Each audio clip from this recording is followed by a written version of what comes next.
Good morning, Christ-Centered Fitness family. On the side here, you probably see some little red streamers. I celebrated my 40th birthday this past weekend. My daughter decided to decorate, so that's what that is, if you're wondering.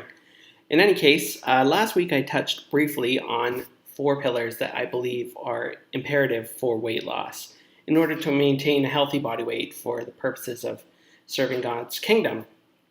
So the first pillar I mentioned was something called a calorie deficit.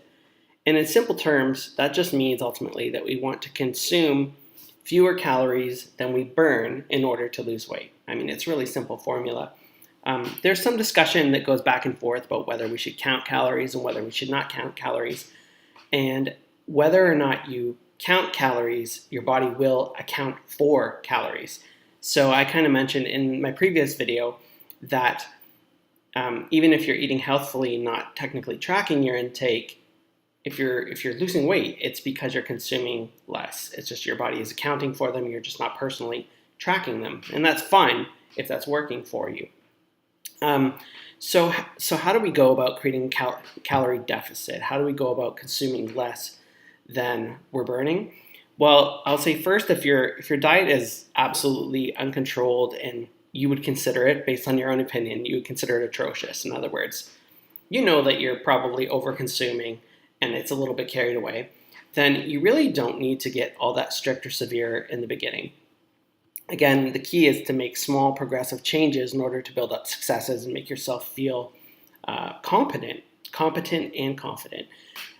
So if, for example, you drink a lot of soda or pop, as we say here in Canada, then, if you're drinking, for example, 2 liters of pop per day, and that's a lot of sugar, there's a lot of calories in that, you might say, you know what, I'm gonna cut that down to 1 liter per day, and the rest of whatever that liter would have been, I'm gonna drink water. Or you're gonna sub out a liter of that regular soda for diet soda. Now, I don't want to get into debate about whether aspartame is good or bad. I personally feel that the research shows that it's not particularly harmful and actually potentially helpful for weight loss in comparison to regular soda. But I don't want to push my thoughts on you. If you'd rather not consume diet soda, that's also fine. You would just obviously switch that out for water or something not with artificial sweeteners.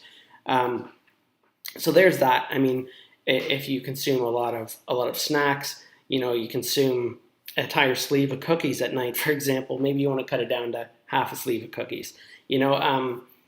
The key is to find something that's manageable for you. And I'm not saying you just cut it down by that much and expect to see tremendous changes. All I'm saying is you set yourself up for progress. And that's really, really the key. And make small progressive changes based on what you feel you can handle week after week. And over time, as you start to eliminate these things, you'll notice positive changes. And as opposed to thinking about taking things out, what I like to think about is displacing something that is full of calories to something that has fewer calories. So for example, as opposed to thinking about taking out pop or soda, I tend to think about replacing soda with water or with a diet soda, for example. Or instead of thinking about taking out, a sleeve of cookies, I think about putting in a piece of fruit or putting in a bowl of Greek yogurt with plenty of fruit in it and lots of flavor where the calories might not be so dense. So that's kind of a mindset you can have, and it helps you to think less about things being taken away from you and adding things in. So find things that you enjoy. Don't replace with something you hate. Find something that's less calorie dense that you need to put in. So there's a tip. Going beyond that, in terms of, if overall you feel that your diet is, and by diet I mean what you eat on a daily basis, not diet in terms of, something severe you use to lose weight rapidly.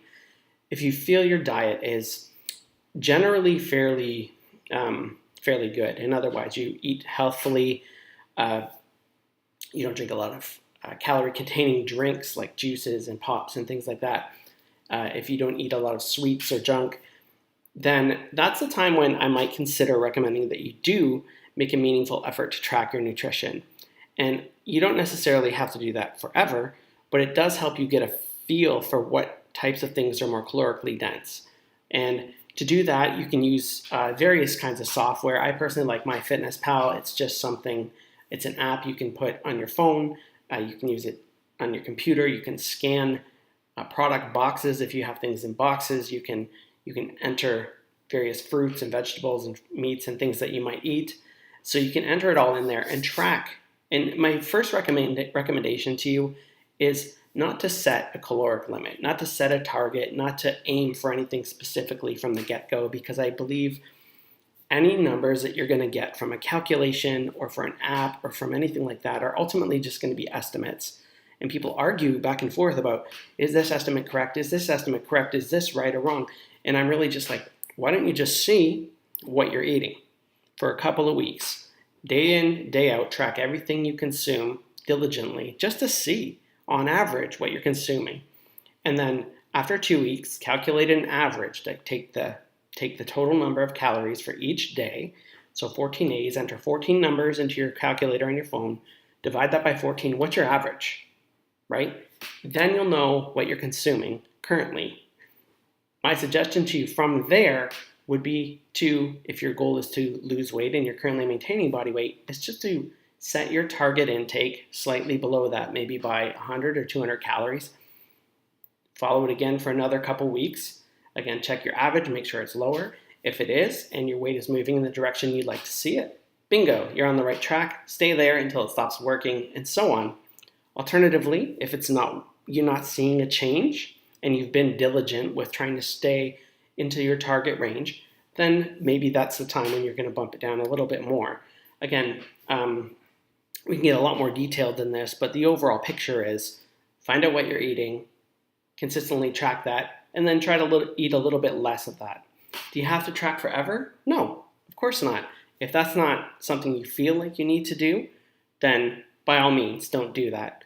For me, it's like checking my bank account. I got to check my bank account to know how much money in there is in there for me to utilize. And I think of tracking my nutrition in the same way. It helps me be mindful.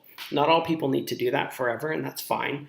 But at least in the beginning, you need to sort of know what you're consuming and adjust based on that. So there are some basic recommendations on how you can set a caloric deficit and get yourself started. Don't worry about the details for now. Those are the sort of the basic underlying principles. Once you get those nailed down, we can refine, but that's where you start. Have a great day.